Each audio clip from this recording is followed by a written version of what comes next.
तो year based puzzle अगर हम करते हैं तो यहाँ पे देखो सीधा सीधा अगर हम पजल के रूप में चलते हैं तो यहाँ पे आप एक चीज समझ लेना, ऐसी जो पजल हैं हमारे प्रीलिम्स में भी आती है, मेंस में भी आती है। ईयर बेस्ड से पजल की बात कर रहे हैं तो एज के रेस्पेक्ट में कैलकुलेशन होती है, एक्सपीरियंस के रेस्पेक्ट में कैलकुलेशन होती है। मतलब इसमें होता क्या है कि आपको ईयर्स दिए जाते हैं, ईयर्स दिए जाते हैं, है ना, ईयर्स क्या है, गिवन है। और एक आपका बेस ईयर भी होता है, एक क्या होता है आपका बेस ईयर भी होता है, बेस ईयर भी आपको दिया जाता है। जैसे फॉर एग्जांपल मैं ऐसा कहूं कि जैसे आपके सामने 6 पर्सन है फॉर एग्जांपल, ठीक है, और 6 पर्सन्स को हमने अरेंज करना है और कहा गया कि 6 ईयर्स हैं, 6 ईयर्स हैं, जैसे 1965, 1970, 1975 या 1980 या 1985, है ना, या 1990, ऐसे करके आपको सपोज करो 6 ईयर्स दिए गए जिसमें डिफरेंट डिफरेंट पर्सन्स का डिफरेंट डिफरेंट ईयर्स में जन्म हुआ और डिफरेंट डिफरेंट क्या एज है। तो मैंने एक बेस बनाया फॉर एग्जांपल, एक थोड़ा और समझ लो आप। तो 6 पर्सन्स को अरेंज करना है हमें 6 डिफरेंट डिफरेंट ईयर्स में, 6 उनका डिफरेंट डिफरेंट क्या होगा, एज होगा। और सपोज मैंने बेस ईयर बोला कि 2025, 2025 के रेस्पेक्ट में आपको ये कैलकुलेट करना है कि किस पर्सन का कितना एज हुआ, वो एक बेस ईयर होता है। मतलब अब जैसे 2025 में कितने साल का है तो हम क्या करेंगे, बॉर्न ईयर को 2025 से माइनस करेंगे। जैसे बेस ईयर कभी कभी 2023 आ जाता है, तो 2023 में अगर 2023 का बेस ईयर है तो 2023 में से इन ईयर्स को माइनस करोगे तो वो क्या आ जाएगा, एज आ जाएगा। तो बेस ईयर का मतलब क्या है, जो बेस ईयर है उसमें से जो गिवन ईयर्स हैं उसको माइनस करेंगे तो एक एज की कैलकुलेशन आ जाती है, एज की क्या आ जाती है, कैलकुलेशन आ जाती है। जैसे अगर मैं पूछूं आप लोगों से कि आप 2015 में कितने साल के थे, तो मैं कैसे निकालोगे, आप 2015 में कितने साल के थे तो जो आपका बॉर्न ईयर है उसको 2015 से माइनस करोगे और उसको 2015 से माइनस करोगे कि क्या आ जाएगा, आपकी एज आ जाएगी। तो हमारे सामने दो चीजें हो गई, एक होता है कि आपके ईयर्स गिवन है जिसमें हमें पर्सन्स को अरेंज करना है, साथ में एक बेस ईयर गिवन होता है, उस बेस ईयर के आधार पे कैलकुलेशंस होती हैं। तो एक तो इस तरह का सवाल होता है कि ईयर्स गिवन है और बेस ईयर भी गिवन है। जनरली बेस ईयर आता है जिस साल में आप एग्जाम दे रहे हैं उसी से वो साल या उससे पहले वाला साल का बेस ईयर का रूप में आता है। और एक ऐसा भी सवाल हो जाता है जहां पे ईयर्स पहले से गिवन नहीं है ना, ईयर्स क्या है, नॉट गिवन है, और वहां आपको खुद से ईयर्स निकालने होते हैं। तो एडवांस सवाल मेंस लेवल का भी हम आगे जाके पढ़ेंगे, तो ऐसा भी हमारे सामने सवाल आता है जहां पे पहले से ईयर्स गिवन नहीं होते हैं और चीजों को हमें कैलकुलेट करना होता है। सवाल में थोड़ा प्रीलिम्स लेवल से स्टार्ट करता हूँ, क्लर्क हो या पीओ, तो बेसिक लेवल पे कैसे होता है थोड़ा सा फॉर्मेट आपको समझाता हूँ जिससे कि आपको समझ में आ जाएगा। 8 पर्सन हैं, ठीक है, डिफरेंट कंपनीज में वो काम करते हैं, ओके, डिफरेंट ईयर्स हैं 8, जो कि ईयर्स आपको दे रखे हैं 65, 78, 81, 88, 93, 98, 2003 और 2007। कभी कभी बच्चों ऐसा होता है कि ये जो ईयर सिस्टमेटिक दे रखे हैं इनको अनसिस्टमेटिक दे देता है एग्जामिनर। मतलब इसका मतलब ये कभी कभी ऐसा कहता है 78 को पहले लिख दिया, 65 को बाद में लिख दिया। अगर आपको अनसिस्टमेटिक दिए गए हैं तो आप करोगे क्या, उनको सिस्टमेटिक अरेंज करना, सिस्टमेटिक लेना, तभी तो आप समझ पाओगे ओल्डर कौन है यंगर कौन है। तो सिस्टमेटिक आपको ईयर्स का बेस बनाना है और बेस ईयर कितना है यहाँ पे 2023 का। सबसे पहले क्या करोगे, ईयर्स का बेस बनाओगे, 2023 में से माइनस करोगे और हमें निकालना है किसका कितना एक्सपीरियंस है, किसका कितना एक्सपीरियंस है। मतलब कंपनी उसने ज्वाइन करी 65 में या 78 में, तो 2023 के रेस्पेक्ट में अगर कंपनी उसने 98 में ज्वाइन किया है तो कितने साल का एक्सपीरियंस आ गया, 2023 के रेस्पेक्ट में 2003 में ज्वाइन किया है तो कितने साल का एक्सपीरियंस आ गया। तो यहाँ पे एज वाला फैक्टर नहीं है, यहाँ पे एक्सपीरियंस कितने साल का है। जैसे 2023 में लोगों का एक्सपीरियंस कितने साल का है, तो किसी ने ज्वाइन किया कंपनी को 2003 में, किसी ने ज्वाइन किया 98 में। तो सबसे पहले ईयर्स का बेस बनाएंगे, 2023 से माइनस करेंगे, फिर इसकी कैलकुलेशंस करेंगे पार्ट ए और पार्ट बी के आधार पे। तो एक बार ट्राई करेंगे सारे लोग, फिर आगे चलेंगे। First of all you must try, एक बार आप लोग ट्राई करेंगे then I will explain.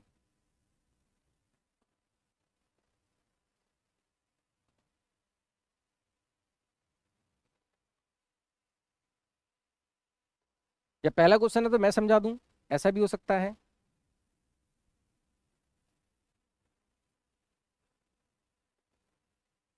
Ji, her Sunday 1 बजे मैंने कहा है कि एवरी संडे 1 बजे कोई ना कोई टॉपिक को लेकर हम सेशन किया करेंगे। बाकी जब भी समय मिलेगा तो करेंगे ऑफ कोर्स, तो हर है ना ऐसे करके।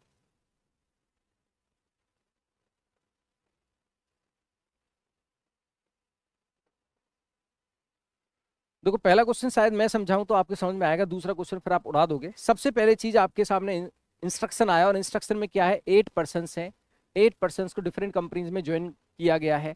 तो मैं क्या करूंगा, सबसे पहले मैं बेस बनाऊंगा, जैसे ईयर्स का बेस बनाया है ना दोस्तों, 1965। पहले क्वेश्चन को ध्यान से समझेंगे सारे लोग मेरे साथ, कोई रॉकेट साइंस नहीं है ना, हर बच्चा कर सकता है। फिर 1978, फिर क्या है 1981, फिर क्या है 1988, ओके, फिर क्या है 1993, फिर क्या है 2003, फिर क्या है 2007। 1 2 3 4 5 6 7 आपके पास, 7 क्या 8 है ना, कौन सा रह गया, 65 78 81 88 93 98 रह गया। ओहो 98 है ना बच्चे, और फिर क्या है 2003, और फिर क्या है 2007। अब सुनिए, एक तो आएगा कितने, किस साल में ज्वाइन करने पर कितना एक्सपीरियंस होता है। तो वो चीज कैसे निकल के आएगी, जब 2023 में से आप सारे ईयर्स को माइनस करोगे, तो इस साल में ज्वाइन करने पर इतना एक्सपीरियंस, इस साल में ज्वाइन करने पर इतना एक्सपीरियंस, ये सबसे पहला काम होना चाहिए। और उसमें आएंगे हमारे पर्सन्स। ये तो हो गया आपका बेस, ईयर बेस पजल को ऐसे देखते ही। इस तरह के सवाल हम जनरली देखते भी हैं, हमारे क्लर्क में हो या पीओ में हो। ठीक है, तो आर के अप्रोच यहाँ पे क्या है, सुनो मेरी बात। आर केयर अप्रोच ये है कि सबसे पहले आपने गिवन ईयर्स का बेस बनाया, ठीक है, आपने 2023 में से उनको माइनस किया। अब आर केयर अप्रोच कहता है कि आप दो पार्ट्स में पजल को सॉल्व करते हैं। कितने पार्ट्स में सॉल्व करते हैं, दो पार्ट्स में, एक पार्ट ए और एक मेरे दोस्त क्या होता है पार्ट बी। मैं थोड़ा सा आपको अगर एक्सप्लेन करूं तो थोड़ा सा समझिएगा, जिससे कि और आसान हो जाएगा। पहले मुझे समझाने दो। अभी मैं एक किसी चैनल पे देख रहा था, तो उसमें रीजनिंग के टीचर्स के बारे में बताया जा रहा था, तो मेरा भी उसमें फोटो लगा रखा था, तो मेरी नज़र चली गई, तो मैंने देखा, आज ही देखा, एक चैनल था आई थिंक बैंकिंग सॉल्यूशन ऐसे करके था, तो मैं उस पर देख रहा था, तो उन्होंने मेरे बारे में बताया। मैं नहीं जानता हूँ उनको, मैं फोटो देखा तो एकदम रिकमेंडेशन में आ रहा था। तो उन्होंने बोला कि एक राधे सर है, इनसे भी आप पढ़ सकते हैं, और ये जो पढ़ाते हैं वो इन डेप्थ में डिटेल में जाके पढ़ाते हैं। और ये मुझे, मैं इस चीज़ को प्यार भी करता हूँ। इन डिटेल में पढ़ाने से ही मुझे लगता है कि जहाँ प्रीलिम्स के साथ साथ मेंस लेवल की चीज़ों को ऑब्जर्व कर पाते हैं, और ये बहुत ज़रूरी है। अगर आप बैंकिंग एस्पायरेंट हैं, इन डेप्थ में अगर आप नहीं जाएंगे तो तब तक आपका सिलेक्शन कहीं ना कहीं रुका रहता है। जब जब आप इन डेप्थ चले जाते हैं, चाहे शुरू से जाएं या बाद में जाना पड़े, जब इन डेप्थ जाते हैं तब जाके आप सिलेक्शन की ओर चलते हैं। तो मैं क्या कह रहा था, आर केयर अप्रोच की अगर बात की जाए तो दो चीज़ें होती हैं मेरे दोस्त, एक होता है पार्ट ए, ठीक है, और एक होता है पार्ट बी। बात समझना। और एक बात ये भी ध्यान रखना, सिलेक्शन ऐसा नहीं है कि 2 साल में होना, 3 साल में होना। बहुत सारे बच्चे क्या करते हैं, आधा अधूरा पढ़ते रहते हैं, और वो इन डेप्थ नहीं जा पाते हैं, और ऐसा लगता है कि जल्दी जल्दी पढ़ूं, जल्दी जल्दी पढ़ूं, जल्दी जल्दी पढ़ूं। उस चक्कर में वो क्या होता है, कई बार सिलेबस को पढ़ना पड़ता है, और उस वजह से परेशानी आती है। मेरा सही सजेशन, अगर मैं अपने छोटे भाई, अपने बच्चे को भी अगर वो कभी जैसे एस्पायरेंट हो, और मैं भी उसको अगर सजेशन देने आया, तो मैं यही सजेशन दूंगा कि बेटा एक बार पढ़ना, लेकिन सही से पढ़ना, इन डेप्थ जाके पढ़ना, समय की चिंता मत करना। जिस दिन आप इन डेप्थ जाके पढ़ लिए, 6 महीने की जगह आप 8 महीने में जाके सिलेबस पढ़ लिए, उसके बाद कोई ऐसा एग्जाम नहीं है जिसको आप तोड़ नहीं सकते। तो ये आप समझ लेना इस बात को। पार्ट ए का मतलब क्या है मेरे दोस्त, जहां पे हम सेंटेंसेस को पढ़ते हैं, जहां पे रीडिंग हमारे लिए बहुत मैटर करती है, ठीक है। रीडिंग करते करते हम क्रॉस चेक करते हैं। क्या करते हैं, क्रॉस चेक। और ये क्रॉस चेक करते हैं क्या क्या चीज हमारे पास डेफिनेट है और क्या क्या इनडेफिनेट है। तो क्या क्या चीज डेफिनेट है और क्या क्या चीज क्या है, इनडेफिनेट है। जो चीज हमारे पास इनडेफिनेट है, जो चीज इनडेफिनेट है, उसका हम क्या बनाते हैं, हिंट्स बनाते हैं। क्या बनाते हैं, उसे कहते हैं हिंट्स फॉर्मेशन। ये हमारा हो गया पार्ट ए। रीडिंग, इसमें बेस भी हम कह सकते हैं। स्टार्टिंग में क्या करते हैं, बेस बनाते हैं। Reading, cross check, definite indefinite के बारे में जानना, हिंट्स बनाना। पार्ट बी का मतलब है पॉसिबल प्लेसेस, फिर ये देखना किसके पॉसिबल प्लेसेस कम है और किसके पॉसिबल प्लेसेस ज्यादा है। पॉसिबल प्लेसेस के आधार पे फिर क्या करना, एक डिसीजन लेना कि किसकी पॉसिबिलिटी को पहले चेक किया जाए बेटा और किसकी पॉसिबिलिटी को बाद में चेक किया जाए। डिसीजन लेना और फिर पॉसिबिलिटी को, पॉसिबल प्लेसेस को क्रॉस चेक करना, जिसको क्या कहते हैं, पॉसिबिलिटी कहते हैं। तो हमारा ये सबसे अहम हिस्सा है। इसके बाद हिस्सा होता है ये शुरू। समझ में आ रही बात है ना? तो आप मेरे बहुत करीब, मेरे भाई बहन, मेरे बहुत क्लोज, तो जो मेरे को सच है वही मैं आपके साथ लेके चलूंगा, और जो मैं ऑफलाइन लेके चलता हूँ वही मैं ऑनलाइन लेके चलता हूँ। सिंपल सी बात है, कोई ऐसा नहीं है। तो हम जब इस क्वेश्चन को कर रहे हैं तो मैं अब क्या करूंगा, पार्ट ए करूंगा। इसलिए मेरे साथ थोड़ा सा पेशेंस के साथ आपको पढ़ना होगा, लेकिन उसके बेनिफिट आपको ऑफ कोर्स मिलेंगे। अब मैं क्या करूंगा, इसमें से माइनस करूंगा। तो माइनस करिए, ये कितना हो गया 35, 35 माइनस किया तो कितना हो गया 58, बोलो हाँ। या माइनस करेंगे तो कितना हो गया 22, हाँ 22। तो 22 माइनस किया तो कितना हो गया 45, है ना जी। ये माइनस करेंगे तो आप 19, 19 और 23, 9 और 3 12, 3 और 1 4, 42 हो गया।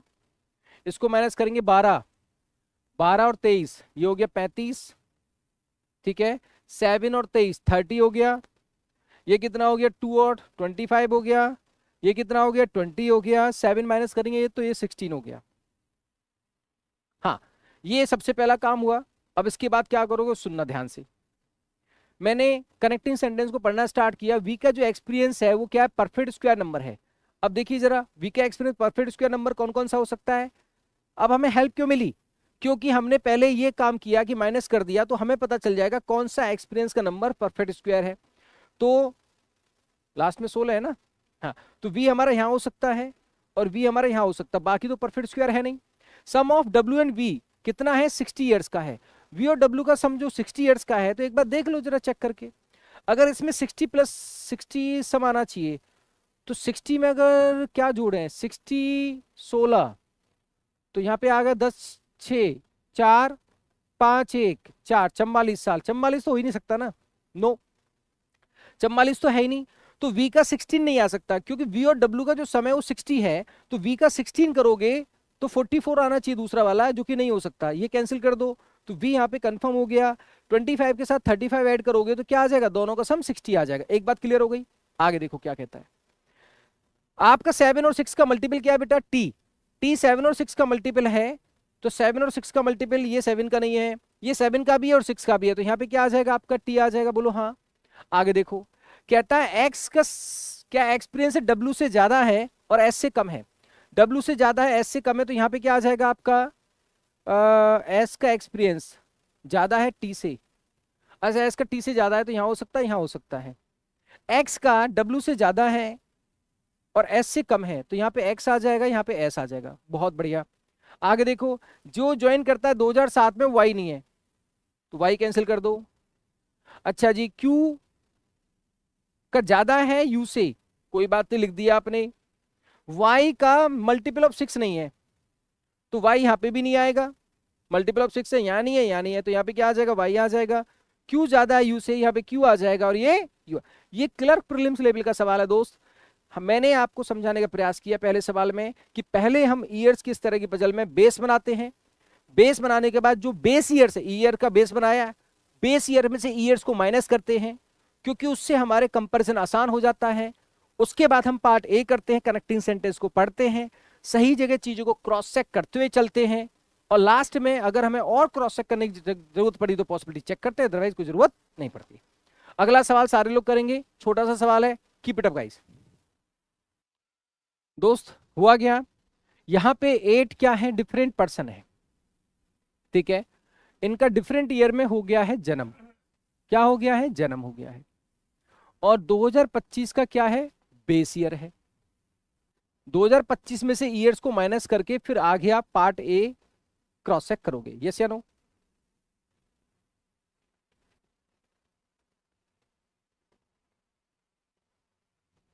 चलिए शुरू करें।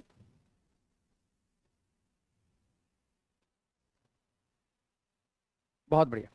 देखिए कैसे इसको कर सकते हैं। सबसे पहले क्या करना है, बहुत आराम से समझिए। 1975, दूसरा क्या है 1978, तीसरा क्या है 1989, नेक्स्ट क्या है 1992, फिर क्या है 1995, फिर क्या है 1996, 2007 और दोस्त क्या है 2010। 1 2 3 4 5 6 7 8।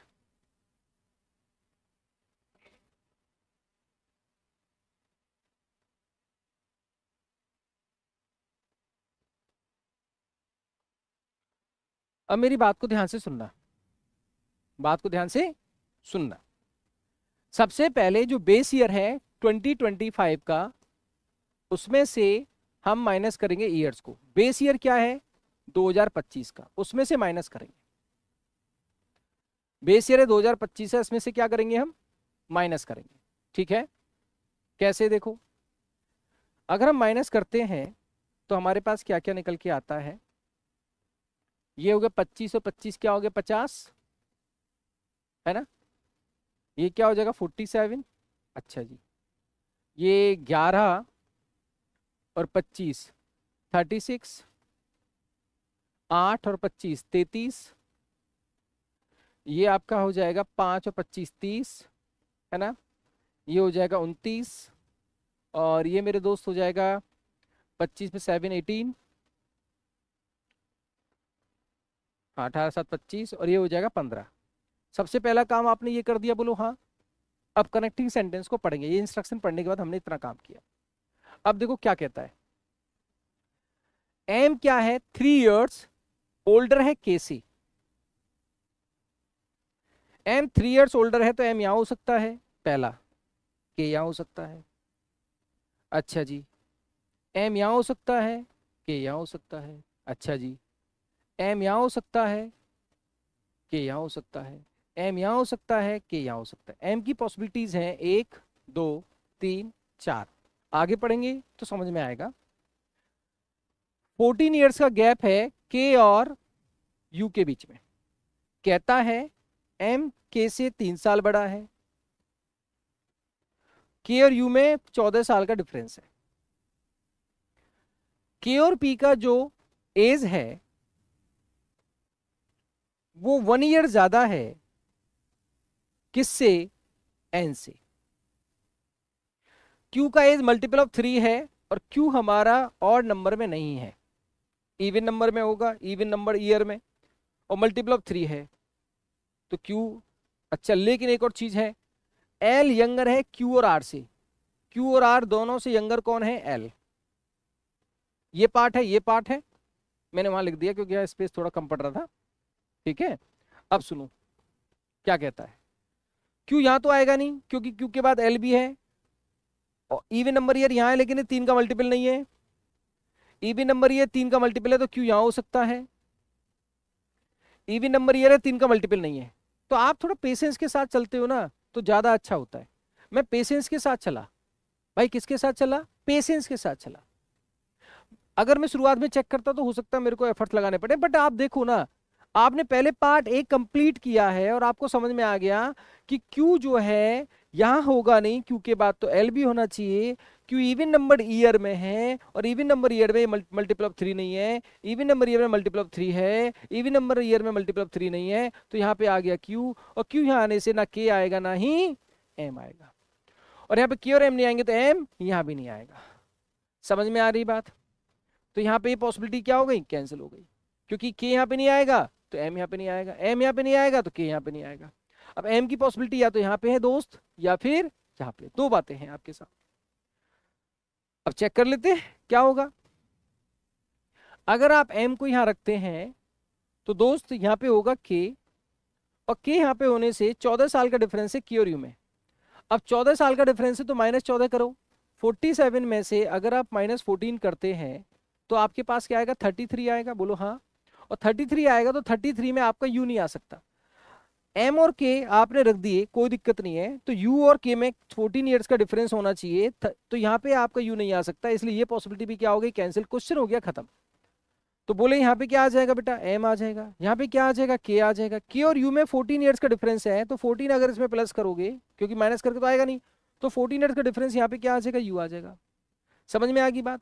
क्यू के बाद क्या होना चाहिए, एल होना चाहिए, तो यहाँ पे क्या बचा, एल बचा। बहुत बढ़िया। लास्ट में केस है, के और पी का जो सम है वो एन से एक ज्यादा है। के क्या है हमारा, 15 है।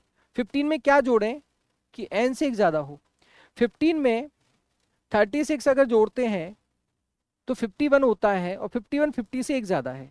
15 में 47 जोड़ते हैं तो बहुत ज्यादा हो जाएगा, 60 प्लस हो जाएगा, जो एक ज्यादा नहीं आ पाएगा। तो इसका मतलब है 15 में आप 36 जोड़ोगे तो 50 बनाएगा। 15 में अगर आप 36 जोड़ोगे तो आपके पास 50 बनाएगा, जो कि 50 से एक ज्यादा हो जाएगा। ठीक है, तो इसका मतलब है ये एन हो जाएगा, और ये यहाँ पे के, और यहाँ पे क्या आ जाएगा, पी आ जाएगा। और यहाँ पे बचा हुआ दोस्त जो आपका पर्सन बच गया, कौन बच गया, which one is remaining, R. तो यहाँ पे आर आ गया। ये सवाल सॉल्व हुआ कि नहीं हुआ, सबका एकदम क्लियर है। सवाल पूछा गया था एज ऑफ आर क्या है, तो आज की एज कितनी होगी, 47 ईयर्स होगी। एकदम क्लियर है सब बच्चों को, बोलो हाँ हाँ हाँ, यस यस यस। आराम से पढ़िए, पेशेंस के साथ पढ़िए, 100% आप धीरे धीरे करके थोड़ा थोड़ा सीखते जाएंगे। लर्निंग ऑलवेज होनी चाहिए, है ना। मेरा भी कंट्रीब्यूशन है कि आपकी रीजनिंग में मैं समहाउ कुछ ना कुछ हेल्प कर सकूं, चीजों को बता सकूं। आप धीरे धीरे चीजों को समझें, छोटे छोटे एफर्ट्स हमारे लिए बेहतर साबित होते चले जाते हैं। चाहे संडे हो या मंडे, सुबह हो या शाम, दिन हो या रात, ठीक, हमें क्या करना है, हमेशा धीरे धीरे अपने छोटे छोटे एफर्ट्स को लेकर चलना है। धीरे धीरे छोटे छोटे एफर्ट्स को लेकर चलना है। सबको क्लियर है। तो अब एक सवाल और करने जाएंगे, कोई दिक्कत वाली बात नहीं है।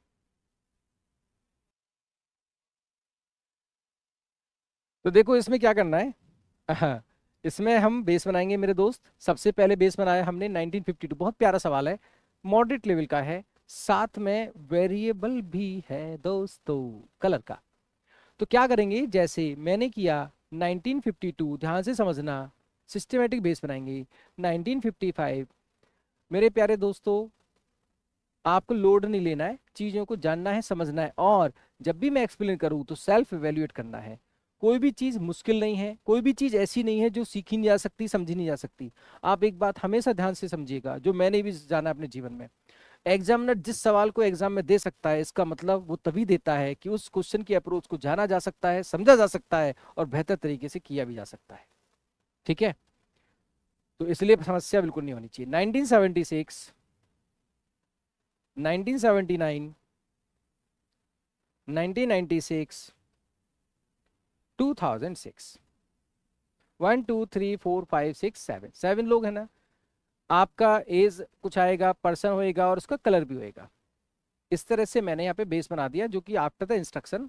Now I will start the part A. I will read the sentences. I will read connecting sentences first. Then I will figure out the definite or the indefinite part in the information.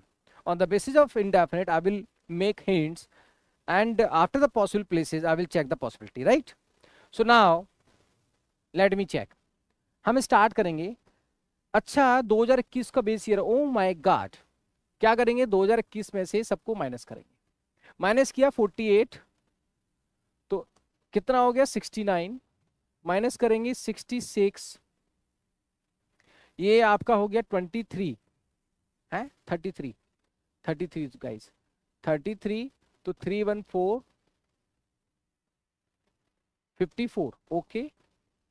ये हो जाएगा आपका 24, तो 45, और -3 42, ये हो जाएगा 4 25, ये हो जाएगा आपका 50, यही आएगा माइनस करके। ठीक है, अब जानो क्या कहता है। Person who like blue born after G and before the person who born in 1976, जिसका ब्लू है वो जी के बाद है और 76 से पहले है। तो ब्लू मेरा यहां भी हो सकता है, ब्लू मेरा यहां भी हो सकता है, जी के बाद है, जी मेरा ये भी हो सकता है, जी मेरा ये भी हो सकता है। 76 से पहले है ब्लू और जी के बाद है। आगे देखो, A born in even year and his age is multiple of 5 but A is not the youngest person, A सबसे यंगेस्ट नहीं है। ए का जन्म हुआ है इवन ईयर में, मल्टीपल ऑफ 5 एज है, तो इवन ईयर मल्टीपल ऑफ 5 यहां हो सकता है, यहां हो सकता है, दो ही बातें हो सकती है। आगे देखो, F is equal to the double the difference between A and G. A और जी का जो एज का डिफरेंस आएगा उसका जो डबल होगा वो एज किसकी होगी, एफ की होगी। यस या नो? ए और जी का जो डिफरेंस है उसकी डिफरेंस का डबल किसकी एज होगी, एफ की एज होगी, है ना? यस या नो? अब आगे देखो, age of E equal to the difference between B and C. B और सी का जो भी डिफरेंस है उस डिफरेंस के बराबर एज होगी ई की। ई सबसे youngest but E is not the youngest, E भी यंगेस्ट नहीं है। सी ओल्डेस्ट नहीं है, ओल्डेस्ट का ब्लैक है, ध्यान से सुनो, ओल्डेस्ट का क्या है, ब्लैक है। अच्छा, फिर आपसे कहता है यंगेस्ट पर्सन का रेड है, ओके। जी का येलो नहीं है, चलो यहां पे लिख देता हूं मैं, जी का येलो नहीं है। अच्छा, person like white born in odd year और मल्टीपल ऑफ 14, 14 का मल्टीपल कौन है 14 का, ये नहीं है, ये नहीं है, ये तो है, ये भी नहीं है, ये भी नहीं है, ये भी नहीं है, ये भी नहीं है। 14 के मल्टीपल में क्या आएगा, व्हाइट आएगा दोस्त, तो यहाँ पे क्या कर देंगे हम, व्हाइट कर देंगे। अच्छा, ए का कलर क्या है, पिंक है, ओके नो प्रॉब्लम, ए का कलर पिंक है। ये क्या हो गया दोस्त, पार्ट ए हो गया। अब हम करेंगे part B. This is part A, now I will do part B. जिसके लीस्ट पॉसिबल प्लेसेस है, जिसके लीस्ट पॉसिबल प्लेसेस हैं उसके आधार पे मैं चेक करूंगा। अब लीस्ट पॉसिबल प्लेसेस चेक करूंगा तो मेरे सामने आ रहा है ए और जी, ए और जी हैविंग टू पॉसिबल प्लेसेस, जो डेफिनेट था वो तो आ गया। ए और जी का जो डिफरेंस है उसका डबल एफ की एज के बराबर है। ए का एज 25 होगा या 45 होगा, दो बातें हो सकती है। जी का 66 या 69 होगा, ये भी दो बातें हो सकती हैं। क्या करूं मेरे दोस्त, कुछ तो करना पड़ेगा। अगर ए को मैं 25 रखता हूं फॉर एग्जाम्पल, तो जी को क्या कर सकते हैं 66 और 69। अगर जी को मैं करता हूं 66 तो डिफरेंस कितना आएगा, अगर ए को 25 करें और जी को करें 66, ए को अगर मैं 25 लेके चलूं और जी को करूं मैं 66, तो डिफरेंस आएगा 41 का, और 41 का डबल होता है 82, डिफरेंस आएगा 41 का, 41 का डबल होता है 82, 82 किसी का एज नहीं है तो एफ का कैसे हो जाएगा, 82 इज नॉट पॉसिबल। चलो भाई एक बात तो हो गई, ए का 25 लेके चल रहे हैं तो 66 के साथ नहीं हो पा रहा है, हटाओ। अच्छा 69 के साथ हो जाएगा क्या, तो 25 69 का डिफरेंस आ गया 44, 44 का डबल होता है 88, 88 एफ का एज नहीं हो सकता। इट मींस ए को 25 रखने पर, चाहे आप 66 रखो जी का या 69 रखो, 66 रखने पर डबल आता है 82, 69 रखने पर डबल आता है 88, जो कि पॉसिबल नहीं है। तो ए का 25 नहीं हो सकता, कैंसिल कर दो, ए आपका आएगा 100% 45। अब सुनो, अगर मैं ए का 45 लेता हूं तो जी का अगर मैंने 69 रखा तो डिफरेंस आएगा 24, और 24 का डबल होगा 48, 48 एफ का हो नहीं सकता, किसी का है ही नहीं। ए का 45 के बाद जी का 69 रखने पर डिफरेंस 24 आएगा, 24 का डबल 48 होता है, जो कि नहीं हो सकता। इसलिए जी का 66 रख दोगे ना तो डिफरेंस आएगा 21 का, और 21 का डिफरेंस आएगा तो डबल हो जाएगा 42। तो जी हमारा हो गया 66, एफ हमारा हो जाएगा 42। जी के बाद ये जी कैंसिल है, जी के बाद क्या था, ब्लू था, और 76 से पहले था, जी के बाद था 76 से पहले था, तो ये हो गया ब्लू। ए का है पिंक कलर, ये पहले से ही दिया हुआ है। जी का येलो नहीं था तो यहाँ पे येलो आ जाएगा, और दोस्त यहाँ पे बचा हुआ कलर आप देखोगे तो ग्रीन, कलर आपके हो गए सारे। अब आते हैं एक लास्ट कंडीशन पे, लास्ट कंडीशन है आपके सामने ये कंडीशन समझ में आ गई सबके, क्या था, बी और सी का डिफरेंस ई के बराबर है, सी यहाँ पे है नहीं, या तो सी यहाँ पे होगा या सी यहां पे होगा या सी यहां पे होगा। अब आपको चेक करना पड़ेगा 3 बातें, सुनो। अगर मैं सी को यहां लेता हूं तो बी और सी का डिफरेंस ई के बराबर है। अगर अब चेक करना पड़ेगा ना, सी को यहां लेने से बी यहां पे ले सकते हैं क्या, और बी यहां पे लेंगे तो डिफरेंस आएगा 15, और 15 आने पर 15 ई का होना चाहिए, जो ई का 15 नहीं हो सकता, मना किया हुआ है, ई ओल्ड यंगेस्ट नहीं था। Okay cancel. अच्छा यहाँ के साथ डिफरेंस नहीं आ सकता, सी 54 रहे और मैं बी को ले लूं 25, 54 25 का डिफरेंस है 29, 29 किसी का एज नहीं है तो ई का भी नहीं हो सकता। इस 54 के साथ 15 का डिफरेंस लोगे तो डिफरेंस आएगा 39, 39 भी किसी का एज नहीं है तो ई का नहीं हो सकता। इस 54 के साथ जो भी कंपैरिजन कर रहे हैं वो ई नहीं हो सकता, तो ये कैंसिल हो गया, पॉसिबिलिटी कैंसिल। अब एक एक करके, अगर मैं सी को यहां लेता हूं तो इसके साथ डिफरेंस है 10, ई नहीं हो सकता। इसके साथ डिफरेंस है 29, ई नहीं हो सकता। इसके साथ डिफरेंस है 44, 69 के साथ, ई नहीं हो सकता, कैंसिल कर दो। इसका मतलब यहां पे सी आएगा। ये दोनों कैंसिल आउट हो गए क्योंकि बाकी कंपैरिजन में ई नहीं आ रहा है। 15 के साथ 25 करोगे 10, ई नहीं हो सकता। 15 के साथ 54 करोगे 39, ई नहीं हो सकता। 15 के साथ 69 करोगे 15 के साथ तो 54 का डिफरेंस आएगा, जो क्या हो जाएगा ई। तो यहाँ पे क्या आ गया, बी और सी का जो डिफरेंस है वो क्या हो गया, ई हो गया, और यहाँ पे आ गया डी। Solution is done. तो बहुत ही प्यारा क्वेश्चन था, मॉडरेट लेवल का क्वेश्चन था।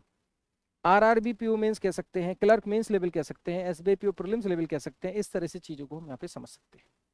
तो इसी तरह से चीजों को आगे बढ़ते हुए चलना है, चीजों को सॉल्व करना है, धीरे धीरे चीजों को सीखना है। समझ में आ रही बात? हाँ जी।